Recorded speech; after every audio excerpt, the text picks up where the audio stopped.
Hello friends, welcome to our channel आज tutorial. Channel पर नया बना है तो चैनल को कर लीजिए सब्सक्राइब और बेल आइकन को दबा दीजिए हमारे चैनल का लेटेस्ट वीडियो सबसे पहले देखने के लिए। और वीडियो पसंद आने पे वीडियो को कर दीजिए ज्यादा से ज्यादा लाइक, क्योंकि आपका एक लाइक से हमें बहुत ज्यादा मोटिवेशन मिलता है। So let's get straight to the video. किसी भी तरीका का डाटा एंट्री जॉब, चाहे वो ऑनलाइन हो या ऑफलाइन, डाटा एंट्री जॉब करने के लिए एमएस एक्सेल सॉफ्टवेयर जानना आपके लिए कंपलसरी होता है। लेकिन आप में से बहुत सारे व्यूअर्स को एमएस एक्सेल सॉफ्टवेयर ऑपरेट करना नहीं आता है।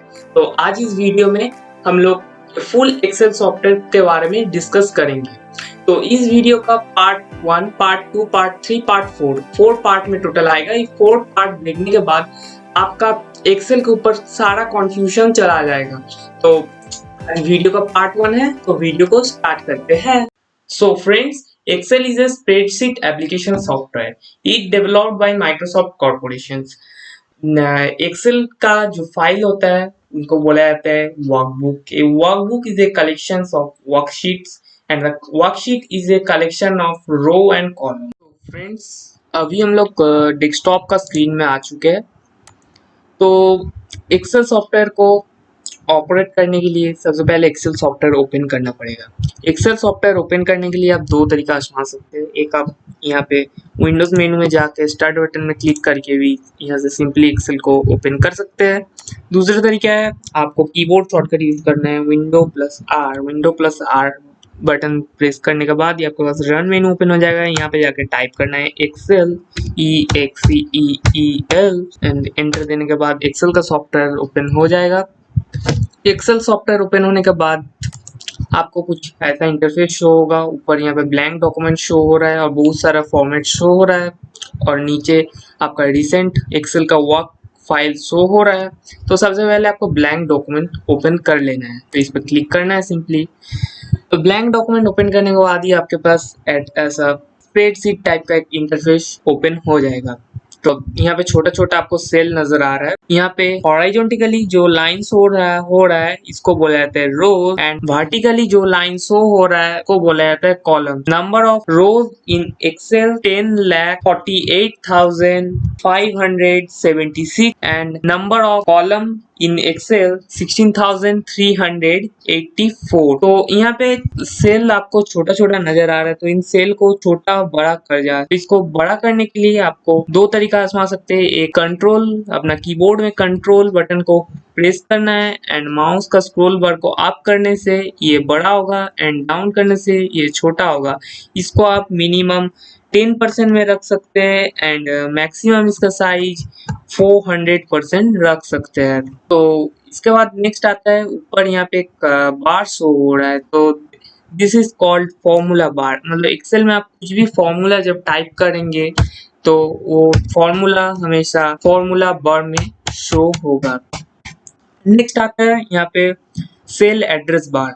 मतलब आप अपना कर्सर को, सेल का कर्सर को जहां पे भी ले जाएंगे उस सेल का एड्रेस शो हो रहा है। मतलब यहाँ पे अभी शो हो रहा है C3, यानी C और नीचे का 3, तो C3 एड्रेस में अभी हम लोग खड़ा है। तो यहाँ पे हम लोग लिख देते हैं L8 एंड एंटर देने के बाद हम लोग L8 नंबर सेल में पहुंच जाएंगे। इसके बाद नेक्स्ट आता है सेल को कैसे मार्ज किया जाता है। सेल मार्ज करने के लिए आपको पहले सेल को सिलेक्ट कर लेना है। जहां तक आप सेल मार्ज करना चाहते हैं वहां तक सिलेक्ट कर लीजिए। सिलेक्ट करने के बाद आपको होम टैब के अंदर अलाइनमेंट सेंटर के अंदर मार्ज एंड सेंटर में क्लिक करना है, साइड का पॉपअप बटन में। यहाँ पे जाके मार्ज सेल में क्लिक करने के बाद ही आपका सेल देख सकते हैं आप मार्ज हो गया। इसको फिर से दोबारा अनमार्ज करने के लिए सेम तरीका, होम टैब के अंदर अलाइनमेंट सेंटर के अंदर मार्ज एंड सेंटर में क्लिक करके पॉपअप बटन में यहाँ पे अनमार्ज सेल करने से फिर से अनमार्ज हो जाएगा। नीचे आपको शो हो रहा है सीट ऑप्शंस, यानी आप अभी सीट नंबर 1 में है। यहाँ से आप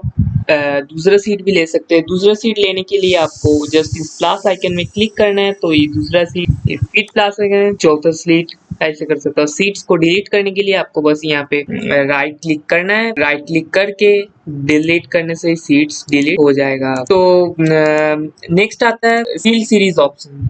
फिल सीरीज ऑप्शन यूज करने के लिए आपको सबसे पहले यहाँ पे कोई वैल्यू लिख लेना होता है, जैसे 1 से अभी आपको यहाँ पे 100 तक लिखना है। तो ऐसे ऐसे एंटर दे के लिखना तो पॉसिबल है नहीं, तो इसके लिए आसान तरीका है एक्सेल का फीचर्स, ये फिल सीरीज। तो इसके लिए पहले वैल्यू को सिलेक्ट कर लीजिए, फिर यहाँ से जहाँ तक आपको वैल्यू लिखना है वहाँ तक जस्ट ड्रैग कर दीजिए, जहाँ तक लिखना है ड्रैग करते जाइए। बस यहाँ पे आने के बाद यहाँ पे साइड का एक पॉपअप बटन शो हो रहा है, यहाँ पे पॉपअप बटन में क्लिक करना है एंड फिल सीरीज ऑप्शन में क्लिक करते ही आपका सारा वैल्यू सीरियली फील्ड हो जाएगा। नेक्स्ट आता है डेट, डे का नेम कैसे हम लोग फिल सीरीज के थ्रू एक्सेल में लिख सकते हैं। तो यहाँ पे हम लोग चल लीजिए एग्जांपल के तौर लिख लेते हैं यहाँ पे सन, मतलब संडे। तो अभी हम लोग को यहाँ पे इसको सीरियली लिखना पड़ेगा। सीरियली लिखने के लिए हम लोग पहले संडे में चल जाएंगे, फिर यहाँ तक जहाँ तक लिखना है वहाँ तक ड्रैग कर देंगे। तो आप लोग देख सकते हैं डेज का नेम सीरियली ऑटोमेटिकली डिटेक्ट कर लिया है। फिर नेक्स्ट आता है यहाँ पे हम लोग मंथ का नाम को कैसे सीरियली लिख सकते हैं। जनवरी का जैन, JAN, एंड इसको जहाँ तक लिखना है वहाँ तक सीरियली फिल कर देते हैं। मान लीजिए यहाँ तक आप लोग देख सकते हैं सीरियली ऑटोमेटिकली फिल हो चुका है। नेक्स्ट आता है हम लोग एक्सेल में कैसे नॉर्मल वैल्यू को परसेंटेज में एंड परसेंटेज वैल्यू को कैसे जनरल नंबर पे कन्वर्ट कर सकते हैं। तो इसके लिए सबसे पहले यहाँ पे हम लोग कुछ वैल्यू लिख लेते हैं, जैसे 80।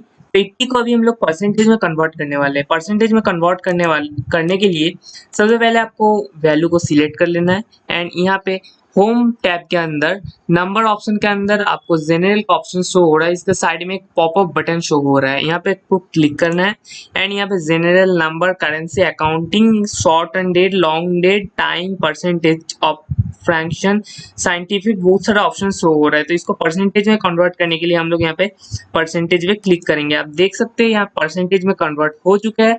इसके पीछे बहुत सारा जीरो लग गया बिकॉज इसका डेसिमल प्लेस ज्यादा है। इसको डेसिमल प्लेस को हम लोग यहाँ से घटा बढ़ा सकते हैं। तो इसको घटाने के लिए आपको इस बटन पे क्लिक करना है। तो देख सकते हैं आप लोग डेसिमल प्लेस कम ज्यादा हो रहा है। फिर इसको फिर से बैकअप करने के लिए, मतलब फिर से जनरल ऑप्शन में ले जाने के लिए बस सिंपली यहाँ पे जाना है, सेम प्रोसीजर, जनरल पे क्लिक कर देना। देख सकते हैं आप लोग फिर से ये जनरल हो चुका है। तो फ्रेंड्स नेक्स्ट आता है एक्सेल का स्प्रेडशीट में हम लोग कैसे प्लस माइनस कर सकते हैं। तो इसके लिए हम लोग चल लीजिए A1 सेल पे कुछ वैल्यू लिख लेते हैं, मान लीजिए 50 लिख देते हैं। फिर हम लोग मान लीजिए F1 सेल पे आ जाते हैं, यहाँ पे 20 लिख देते हैं। तो 50 से 20 माइनस करने का आउटपुट हम लोग यहाँ पे लेंगे, इसीलिए हम लोग D4 सेल पे आ जाते हैं। यहाँ पे जाके आपको जस्ट टाइप करना है, इक्वल्स टू देना है। इसके बाद 1 लिखने से भी चलेगा, मान लीजिए यहाँ पे लिख देते हैं A1। तो देख सकते हैं A1 लिखते ही A1 सेल को डिटेक्ट कर लिया है, मतलब 50 को डिटेक्ट कर लिया है। फिर हम लोग यहाँ पे देते हैं माइनस, फिर माइनस देने के बाद हम लोग देते हैं F1, मतलब 20 को सिलेक्ट कर लेते हैं F1। F1 लिखते ही देख सकते हैं आप लोग रेड कलर हाईलाइट किया हुआ F1 सेल यानी 20 सिलेक्टेड हो गया। अब हम लोग एंटर देने के बाद ही 30 देख सकते हैं आप लोग यहाँ पे रिजल्ट मिल गया। फिर इसको डबल क्लिक करके हम लोग सेल को भी डायरेक्ट सिलेक्ट कर सकते हैं। इक्वल्स टू देने के बाद हम लोग A1 को सिलेक्ट करते हैं, फिर माइनस देते हैं। माइनस देने के बाद हम लोग F1 को सिलेक्ट कर लेते हैं, फिर एंटर देने के बाद आप लोग देख सकते हैं यहाँ पे आउटपुट मिल रहा है। फिर इसको हम लोग कम करने से भी इसका आउटपुट यहाँ पे मिलेगा। तो अब देखते हैं प्लस कैसे किया जाता है। प्लस करने का भी सेम प्रोसीजर होता है, बस आपको यहाँ पे माइनस की जगह प्लस लिखना होता है। प्लस लिखने से सेम ही चीज होता है। फ्रेंड्स आई होप कि वीडियो आपको काफी पसंद आया। फिर भी अगर आपका मन में कुछ भी कंफ्यूजन रहता है तो नीचे कमेंट बॉक्स में कमेंट करना ना भूले और वीडियो को कर दीजिए एक लाइक और अपना फ्रेंड के साथ वीडियो को जरूर शेयर कीजिए। कुछ ही दिनों में इस वीडियो का पार्ट 2 भी आने वाला है। पार्ट 2 में हम लोग एक्सेल के बारे में और ज्यादा डिटेल्स पे डिस्कस करेंगे।